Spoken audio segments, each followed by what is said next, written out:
You know that feeling when criticism lands like a punch to the gut? Yeah. Your mind just races, right, and suddenly you're crafting these brilliant cutting comebacks, Mm-hmm. but like in the shower 3 hours later. Totally. hmm We've all been there. Well, welcome everyone to the deep dive. We take on the stuff that, really matters. And today, we're digging into some really interesting material. Yeah, we are. The goal is to help you handle criticism maybe more constructively and also navigate this whirlwind that is the modern digital world. Exactly. We've got a really thoughtful discussion from Mornings Alive with Keith and friends. They touched on the power of complaining, believe it or not. Right, complaining. Yeah, and also a fascinating conversation we had with Daniel Horowitz, who's an expert in SEO. Okay, so our mission today is pretty simple, really. We want to equip you with some actionable insights from these sources Mm. so you can maybe see criticism as something to learn from, not something to feel attacked by. Yeah, a tool, not a weapon. Exactly. Plus, we'll get a handle on the major shifts happening online, straight from the expert. Okay, Sounds good. let's unpack this. Okay, let's start with that initial sting. Yeah, criticism. On Mornings in the Live, the host shared this really relatable experience Hmm. about how in the past, feedback, even if it was well-intentioned, it would just spark immediate defensiveness. Oh, definitely. That rush of anxiety, that pit in your stomach, self-doubt. Yeah, exactly that. It felt so personal. Like they weren't just critiquing something I did, but who I fundamentally was. You know that feeling? I do. That instant urge to just push back, explain yourself. When someone points out something, maybe something you could have done differently. Well, what's insightful here Mhm. from the source material is this story about a mentor's direct feedback. Ah, okay. The mentor apparently said something like, "Your vision is strong, really impressive, but the execution, that's where you need to focus." Ooh. And the initial reaction was, pretty negative, feeling deflated, misunderstood. Oh, I bet. It really did sting, I'm sure, especially if you'd put a lot of effort in. Right. But here's where it gets really interesting, according to the discussion. After taking a breath, some time to process, Mm-hmm. the crucial realization hit. This wasn't meant to tear me down or tear the person down. It was guidance, a pointer in a better direction. And that's the fundamental shift, isn't it? The shift in perspective we really want people to consider. Yeah. What if you started viewing criticism not as an assault, but as a potentially valuable Well, gift? heft, huh? Yeah, I mean, sometimes the wrapping paper might be less than ideal, Right. A bit crumpled. but the present inside could be exactly what you need. Think of it like this. When you get criticism, your brain can trigger that fight or flight, The instinct. that pause, that breath. It lets the rational part, the prefrontal cortex, sort of re-engage. Absolutely. And the sources we looked at, they highlight some really practical ways to unwrap these gifts. The first one, and it sounds so simple, is just to pause and breathe before you react. Just stop for a second. Yeah. It's about consciously choosing a thoughtful response over that knee-jerk reaction. That pause is so powerful, though. It creates that buffer, Hmm. a space to process without immediately going on the defensive. Definitely. And another key strategy mentioned was to consciously separate your identity from your actions. Ah, that's a big one. It is. Yeah. If someone critiques a specific task or an outcome, that's not a judgment on your worth as a person. It just isn't. That's a really important distinction, isn't it? It can really take the emotional charge right out of the feedback. For sure. Yeah. And then cultivating curiosity instead of defensiveness. Okay, how so? Well, instead of gearing up for an argument, try asking clarifying questions like, "Tell me more about this." That was a phrase that came up. Tell me more. Yeah, I like that. It opens things up. And as was discussed, consistently applying these techniques, that pause, that separation, that curiosity, it leads to real, actual growth, personal and professional development. Okay, so what does this all mean for you listening right now? Here's a direct question we pulled from the thinking here. What's one piece of criticism you've received recently? Something you could revisit with, maybe fresh eyes? How might it actually help your growth rather than holding you back? Yeah. Really think about that. Take a moment. Because that ability to take feedback and grow, it's becoming so crucial in all aspects of life, really, Yeah. including navigating the digital world, which Daniel Horowitz talked about. Right. Now let's turn our attention to that expert perspective. Daniel Horowitz, he's an SEO strategist, a writer. Mm-hmm. And what makes his view really interesting is he's essentially writing for two audiences all the time. Okay. Human readers, obviously, but also what he calls Google bots. Huh. Yeah, it's a fascinating tightrope walk, right? Yeah. Writing for people and machines. It really is. Yeah. And the conversation actually started by circling back to our earlier point about handling criticism. Oh, interesting connection. Yeah, Daniel shared his own experience. He initially resisted some workout advice he got, just kind of blew it off. We've all done that too. Right. But then later, he realized its value, tried it, and saw, significant improvements. Ah, okay. So it just shows that challenge of being open to feedback as well. It's universal, fitness, work, whatever. Exactly. And then he applied this kind of thinking to his expertise, SEO, and the, frankly, profound impact of artificial intelligence. AI. Yeah, it's everywhere now. It really is. He explained that AI is fundamentally reshaping how content is found, how it's consumed online. How so? What's changing? Well, one really significant change he's seeing is a decrease in website traffic. He estimates maybe around 30 to 40% for many sites. Wow, 30 to 40%, that's huge. Why? Largely because of these AI overviews that are now appearing right at the top of Google search results. They answer the question right there. Ah, so people don't need to click through as much. Exactly. That's a massive shift for anyone with an online presence. No kidding. So how do businesses or individuals navigate this new reality?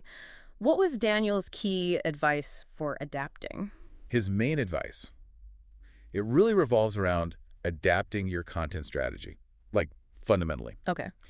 He stressed structuring your content to answer questions directly, provide immediate value. He used the term value up quick. Value up quick. I like that. So less preamble. Pretty much. It's a real departure from older strategies, The super lengthy, comprehensive articles with a big buildup before you get to the actual point. Right, the ones where you scroll forever looking for the answer. Those ones. So less of that extensive background, more getting straight to the core info. That makes perfect sense, really. People want quick answers, and AI is designed to find and surface that kind of content. Precisely. What other key insights did he share? He also emphasized the critical role of EAT.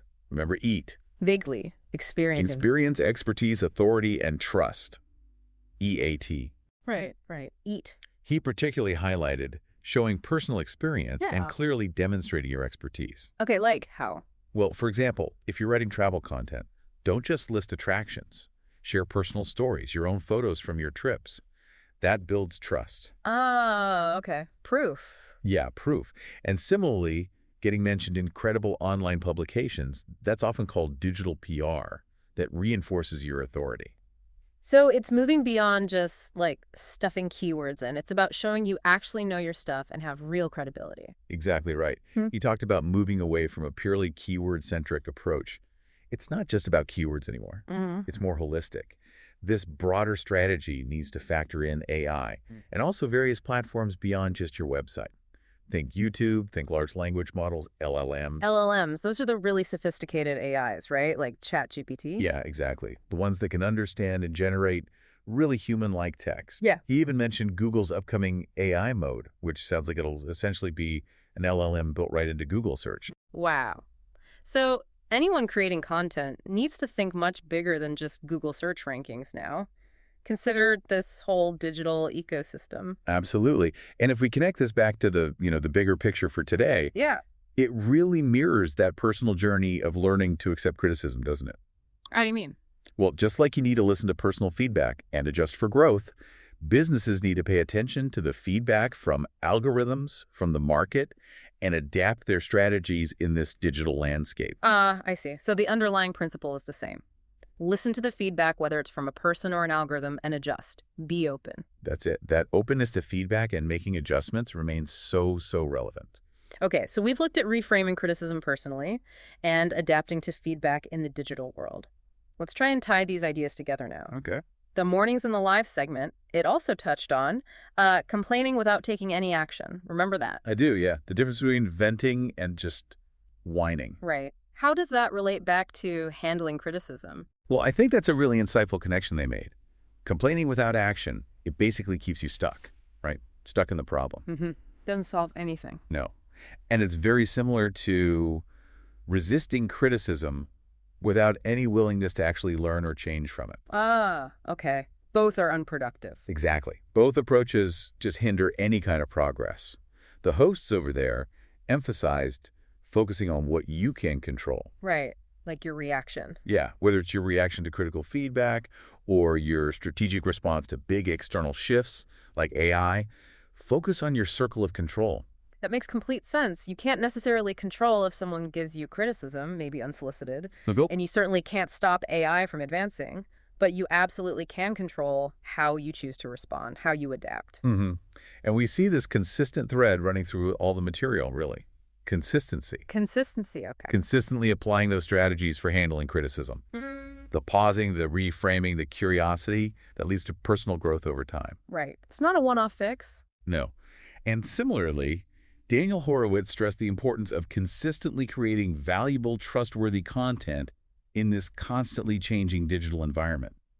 You can't just do it once. Consistency really does seem to be a cornerstone, doesn't it? Whether personal or professional. It seems so. And the hosts on Mornings in the Live, they also highlighted managing your mindset. Not letting external factors like, say, dips in website traffic because of AI. Yeah. Not letting that negatively wreck your mental well-being. That's important too. Don't get totally derailed by things outside your direct control. Exactly. And this ties directly back to criticism, right? Right. Not allowing tough feedback to completely derail your self-confidence or your momentum. Keep perspective. It's about maintaining focus on your own efforts, your own growth journey, rather than being overly reactive to, external validation or temporary setbacks. Okay. So let's try and bring it all together then. What are the main takeaways from this deep dive? Okay, firstly, we've explored some concrete ways to reframe criticism. See it as a valuable opportunity, not a personal attack. The gift idea. Yeah, the gift may be badly wrapped. Remember those practical steps? Pause before reacting. Breathe. Consciously separate your identity from the specific action being critiqued. It's not about you, it's about the thing. Right. And cultivate curiosity. Ask those clarifying questions like, tell me more. Okay, got it. And then, in the digital world, It's clear AI is rapidly reshaping things. The key insights there are adapting your content strategy to value up quick. get to the point faster. Yep. Prioritize experience, expertise, authority, trust. Show your work, basically. And think beyond just traditional website SEO. Consider AI platforms, different formats, the whole ecosystem. Right, it's a bigger picture now. Finally, we saw that crucial link between taking proactive steps when facing challenges. Whether it's personal feedback or digital shift. Exactly, and the importance of cultivating a resilient mindset by focusing on the factors actually within your control. Okay, so here's maybe a final thought for everyone listening to chew on a bit. How can actively seeking out feedback and thoughtfully processing it, even when it feels really difficult, maybe even painful, how could that actually be a really powerful catalyst? Something that accelerates your learning and helps you achieve your goals, especially in a world that's just constantly changing. That's a good question to sit with. Yeah. Consider viewing both the personal feedback you get and the big shifts happening in your field, whatever that is. View them as valuable signals that can guide your own personal deep dive into growth.